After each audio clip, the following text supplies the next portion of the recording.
Good evening and welcome to tonight's hearings. The hearings being conducted are in accordance with provisions of the Nebraska statutes which require that governing bodies conduct public hearings to take public input regarding proposed budgets and property tax requests. Pursuant to Section 84-1412 of the Nebraska statutes, the public is hereby informed that a current copy of the Nebraska Opens Meeting Act is posted in the board meeting room on the north wall. Notice of tonight's hearings was published in accordance with law in the Daily Record on September 1st, 2022, and the district website on September 1st, 2022. As indicated on the agenda, there will be 3 hearings this evening regarding the proposed 2022-2023 budgets and property tax requests. The Board of Education welcomes public input concerning the proposed budgets and property tax requests. Requests to be heard forms are available at the table by the door. Members of the public wishing to comment on proposed budgets or property tax requests may fill out a form now if they have not already done so. Completed forms should be returned to the staff seated by the door or Matt Ray, Secretary to the Board of Education. The public will be recognized in numeric order by hearing number as shown on the agenda. The President will call upon visitors wishing to speak according to the hearing number indicated below and the number placed at the top of the request to be heard form once returned to the staff member by the door. The board respectfully asks you to limit your presentation to 5 minutes so all may have an opportunity to speak. The secretary to the board will notify you when 1 minute remains, 30 seconds, and again when your time is up. As a reminder, with the passage of LB 83 by the Nebraska legislature, the Board of Education is legally obligated to require any member of the public desiring to address the board to identify themselves, including an address and the name of any organization you may represent. As a result, please state and spell your first and last name, state your current address, and let us know if you are here representing any particular organizations before you begin your public comment. In addition, we ask that you remain seated until called to the podium. Please remain at the podium and do not approach the board table. If you have materials to distribute, please let me know and Mr. Ray will come and get them from you. Written comments are always welcome. Mr. Ray, roll call, please. Cassidy. Here. Erdenberger. Here. Head. Present. Holman. Present. Juarez. Cracky. Here. Smith. Snow. Thielen. Here. 6 present. Thank you. And just for the record, Mr. Smith did notify us that he would not be able to attend tonight's hearing meeting. This evening, Mr. Shane Ryan will be presenting information on the 2022-2023 proposed budget for Douglas County School District 0001 and 2022-2023 property tax requirements and proposed budget for Educational Service Unit number 19. Information regarding the budgets have been posted in this meeting's online agenda on the website and on the district's website at openbook.ops.org. The Board of Education may make additional changes or modifications to the proposed budgets and property tax requests between now and the required adoption currently scheduled for the regular board meeting on September the 22nd, 2022. Item C1, presentation of the 2022-2023 proposed budget for Douglas County School District 0001 and the 2022-2023 property tax requirements and proposed budget for Educational Service Unit number 19. Mr. Ryan, good evening.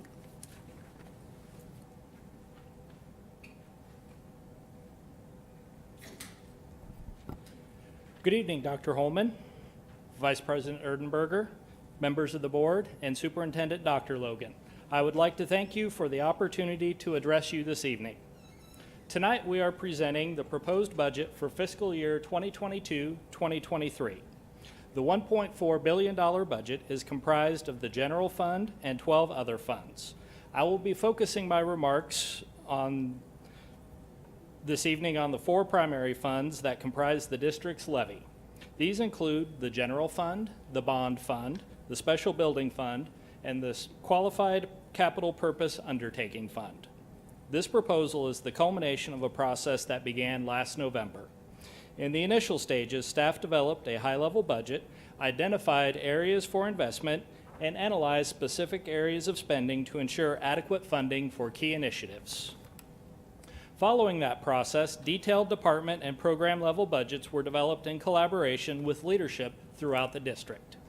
It is obvious, but it takes a skilled and dedicated team to develop a responsible and disciplined budget. I would like to thank everyone in the district who participated in the budget process this year, especially our budget director, Christy Rakowski. Ms. Rakowski led a district-wide process that delivers on the district's commitment to our students, staff, and community. I will go through the details shortly, but I am happy to report that we are able to submit a plan that delivers a levy reduction for the third year in a row. This presentation includes information previously presented through the budget updates provided to the Budget and Audit Committee members over the last 3 months, as well as the detailed small group budget workshops that were held with all board members last week. The proposed budget is focused on investing in the future of our students, staff, and the district overall. Funding is included for key initiatives in the district's strategic plan of action, as well as programs focused on student learning and growth. Investments in students include $77.8 million of federal elementary and secondary school emergency relief, or ESSER grant funds, specifically budgeted for academic recovery. These investments include expanded learning opportunities during the summer, increased tutoring opportunities during the school year, and adopting new curriculum over the next 2 years.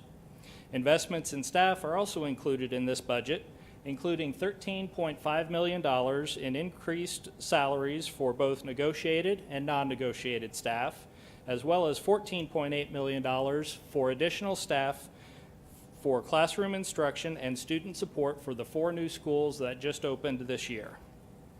$2 million is included in this year's budget for additional investments in the district's technology infrastructure. This focus on technology ensures tools and resources are available for our students and staff that aid in the success of in-person instruction and supports remote instruction should the need arise.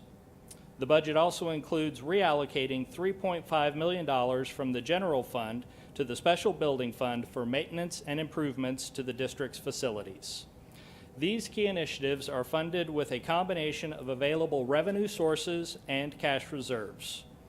I will discuss that in more detail later in the presentation, but it is important to note that the proposed budget for 2022-2023 maintains prudent cash reserve levels and provides for a decrease in the overall levy. Building a responsible and effective budget is about maintaining balance and ensuring proposed spending is in line with expected revenues. District revenues are received from 3 main sources: state and federal receipts, property taxes and other local receipts, and cash reserves. As you can see from the pie chart on the left side of this slide, approximately 47% of the revenue is from state and federal sources. 46% is from property taxes and other local sources, and 7% from cash reserves. As you can see from the pie chart on the right side of this slide, salaries and benefits are the largest category of expense in the proposed budget, comprising 78% of total general fund spending. District staff truly are our most valuable resource. Over 89% of the staff throughout the district are classroom and student-facing. The remaining expenses in the budget are for district operations and programs, such as buildings and grounds, utilities, contracted services, equipment, supplies and materials, insurance, and other related activities. Revenues and expenses must be in balance. Reserves are used from time to time to supplement available revenue sources. Board policy stipulates that the unassigned general fund reserve balance must be maintained between 10% and 20% of the prior year's expenses. When the reserve balance is greater than 20% for 2 consecutive years, board policy requires that excess amount be utilized for one-time projects in the third year's budget. With the use of available reserves in this year's budget, we anticipate finishing the year at or just below the 20% maximum level. Having a fund balance at the higher end of the policy range provides the district financial security and flexibility. It also allows the district to weather financial uncertainty with state and local revenue sources that may be caused by unforeseen adverse economic conditions, such as those caused by the pandemic and the current inflationary cycle we are all experiencing. Maintaining a strong fund balance is also particularly important in maintaining the district's bond rating. The district has been able to issue bonds for $29 million less than the amount authorized by patrons in 2018 for the construction of 5 new schools due to its favorable bond ratings, resulting in savings for the patrons of the district. The next 2 slides show general fund revenues and expenses in more detail. This slide shows the components of expenses for the district and compares the proposed budget to last year's budget. The proposed general fund expense budget totals $710 million, which is an increase of $20 million, or 2.9%. Looking at individual expense components, the changes you see are normal and customary as budget initiatives and spending priorities shift from year to year. I will briefly talk about some of the more significant changes from last year. Salaries and benefits are increasing 6%. This change is comprised of salary increases for existing staff and new staff for the 4 new schools that have just opened for this school year. Contracted services are increasing by $14.9 million. These increases are primarily for internal transfers to the depreciation fund and the district's liability loss reserve funds.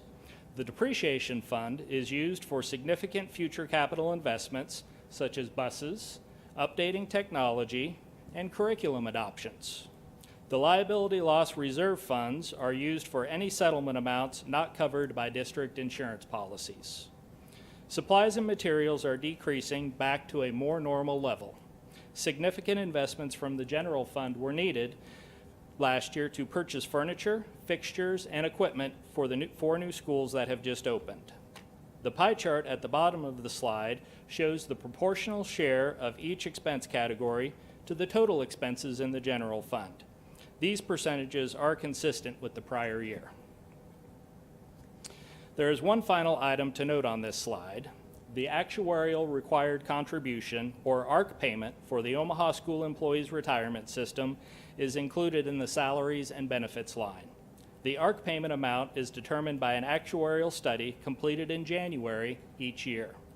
This budget includes $24.5 million for the 2022-2023 payment based on the January 2022 actuarial report. This is the same amount that was budgeted for 2021-2022. Like the expenses on the prior slide, this slide shows the revenue components for this year's proposed budget and includes comparisons to the adopted budget for last year. Revenues are also budgeted to be $710 million for this year, which is an increase of $20 million, or 2.9% over the prior year. There is a $18.2 million increase in state aid this year. This is part of the normal fluctuations we see in state aid from one year to the next. State aid that will be received in 2022-2023 is based on financial data filed with the Nebraska Department of Education for 2020-2021. There is a $15.9 million increase in local property tax revenues. This increase is due to a 7.5% increase in certified valuations for 2022 from the Douglas and Sarpy County assessors. Other local receipts are primarily comprised of motor vehicle taxes, court fines, licenses, and interest on investments. The overall decrease from the prior year is due to changes in the calculations of the allocation of proceeds from the Omaha Public Power District's Payment in Lieu of Taxes program. The pie chart at the bottom of the page shows the proportional share of each revenue source to the total revenue in the general fund. These percentages are also consistent with the prior year. This slide shows the property tax request for each of the 4 leviable funds. The table compares this year's tax request to last year's. For 2022-2023, the total property tax request is $354.8 million, or a rate of $1.23.1. This is a decrease of 0.2007 cents from last year. The total levy request is comprised of 4 separate components. the general fund levy of 99.95 cents, the special building fund levy of 5.05 cents. This fund is used principally to acquire and improve sites and to erect, alter, or improve buildings. This fund did not have a property tax levy for several years prior to 2018-2019. This year's levy is a continuation of the process to replenish this fund for current and future building and maintenance and improvements. The combined levy for the general fund and special building fund is subject to a statutory limit of $1.05. The district has been at this levy limit for several years, and the combined rate remains unchanged for this year. The bond fund levy is 16.3 cents. This fund is used to make principal and interest payments on the district's outstanding general obligation bonds. The qualified capital purpose undertaking fund levy is 1.8 cents. This fund is used to make principal and interest payments for limited obligation bonds issued for work related to health and safety modifications in our schools. This work included activities such as fire alarm replacements and environmental remediation. The table at the bottom of the page shows the district's recent levy history. As noted in the chart, the district has been able to lower the levy in 4 of the last 5 years and 6 of the last 10. In 3 of the 4 years where there was a levy increase, that increase was the result of increases in the bond fund levy due to voter-approved bond initiatives and principal and interest payments. This history shows the district has been responsible with its tax requests over the last 10 years. This slide shows the proposed combined revenue and expense budgets for all leviable funds. The proposed revenues and expenses are expected to be just over $1 billion. This slide does not include $245 million in federal and philanthropic grant activities for the year. The revenue sources are presented in the pie chart on the left side of the slide. As you can see, state aid, property tax revenues, and bond-funded activities account for most of the district's revenue. Other local receipts includes items such as motor vehicle taxes, interest on investments, and court fees and fines. Other state receipts are principally for special education reimbursements. Expenses are presented in the chart on the right side of the slide. The general fund accounts for $710 million, or 69.5% of the total.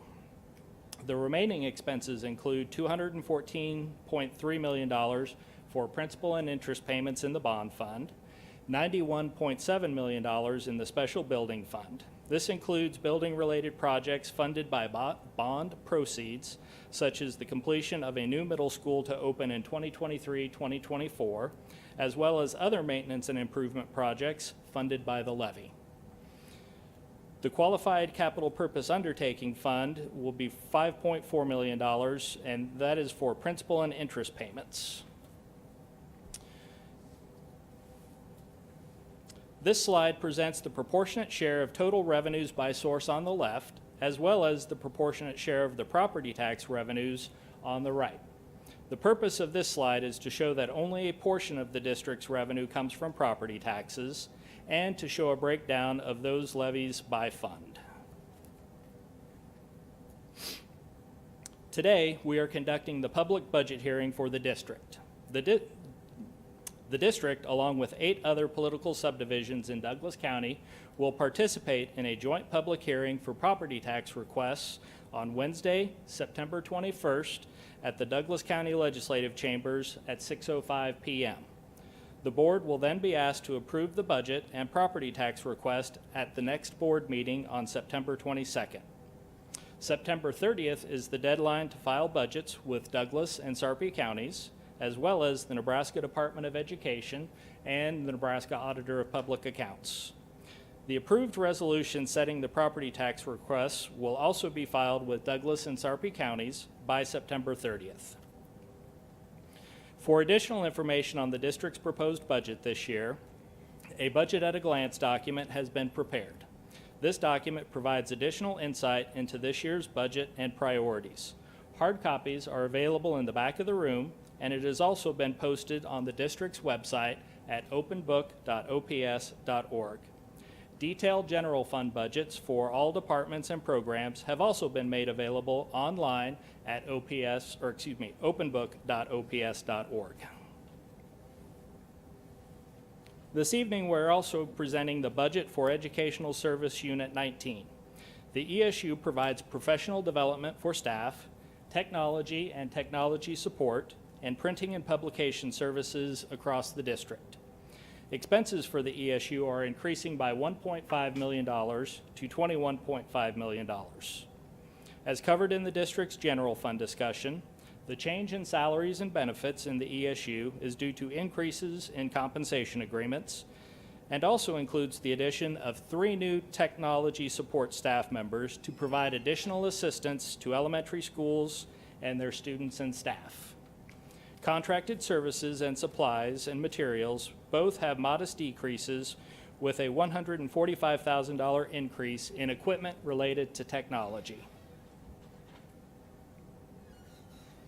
This slide provides detail on the proposed revenues for ESU 19 this year.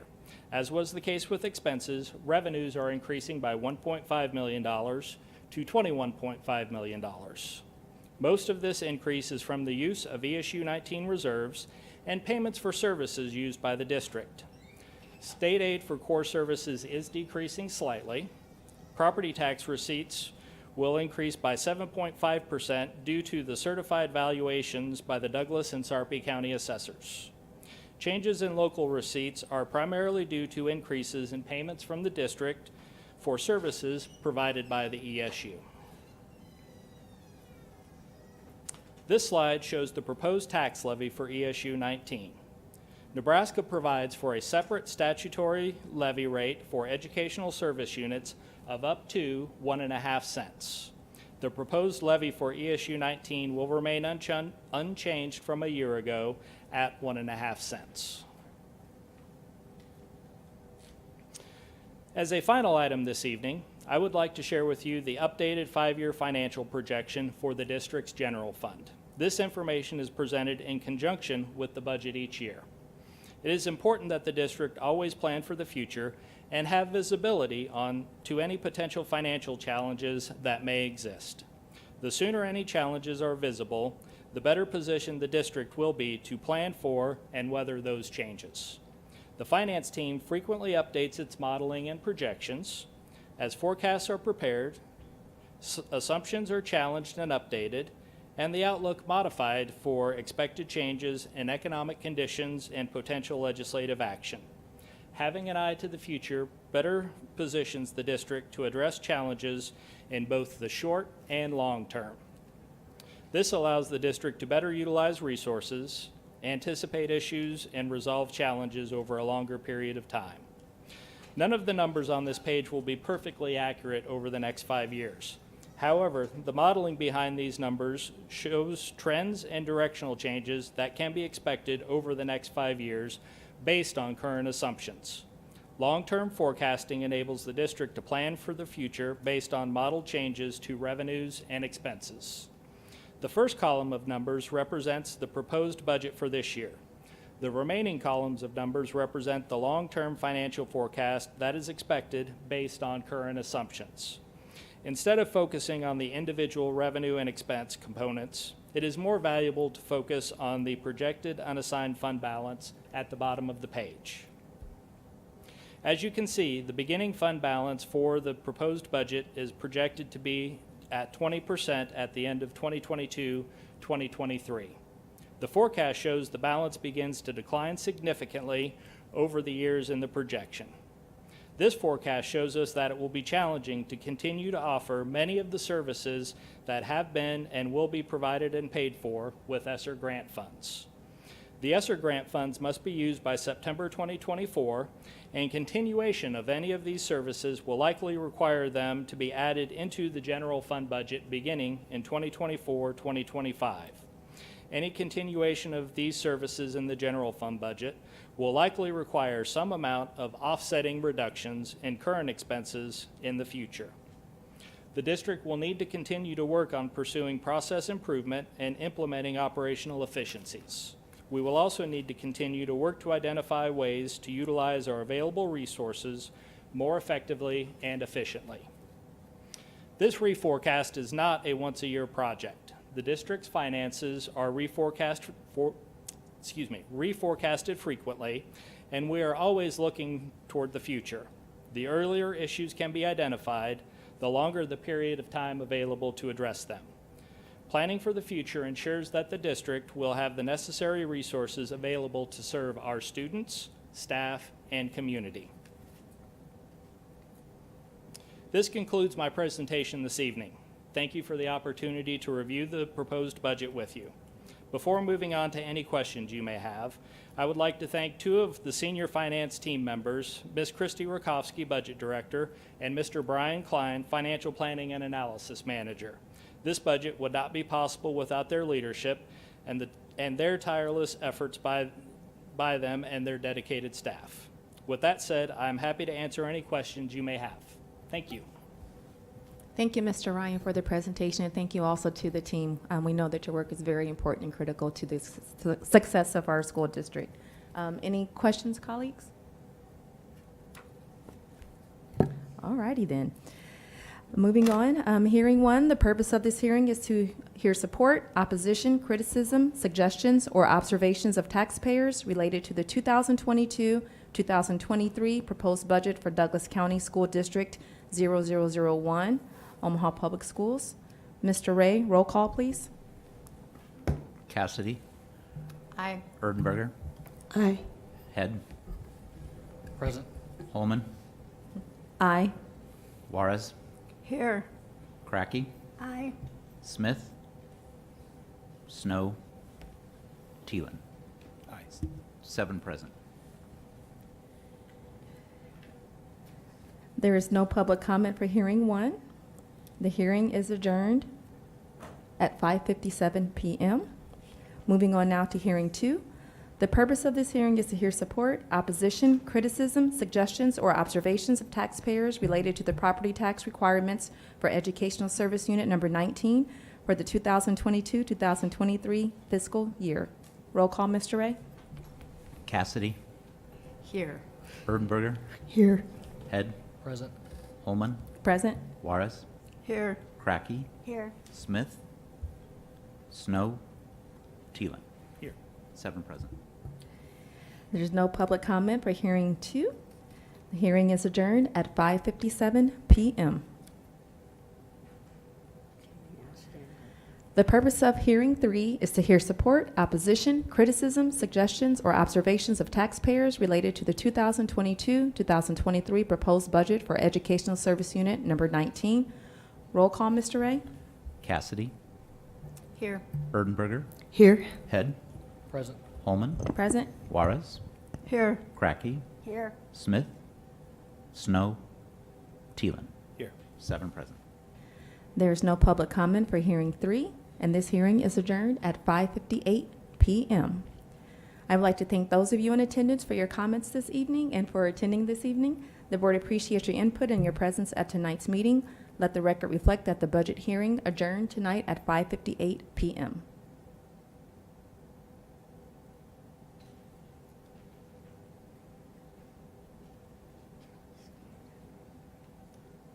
We're going to do a 5-minute break in between the closing of this budget hearing and then moving on to our